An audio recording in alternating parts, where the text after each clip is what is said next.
चलो बच्चों, इग्नोमेट्रिक में एडिशन, सब्ट्रैक्शन टू मल्टीप्लिकेशन वाली फॉर्मूला एक बार हम रिवाइज करते हैं। पहले शॉर्ट में बोलेंगे, फिर डिटेल में। Done?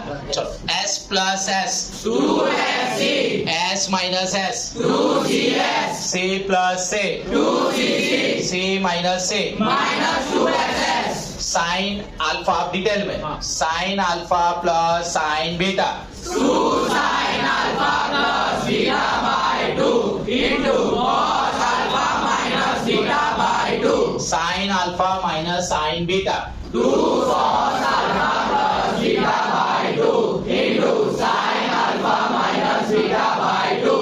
Cos alpha plus cos beta 2 cos alpha plus beta by 2 into cos alpha minus beta by 2.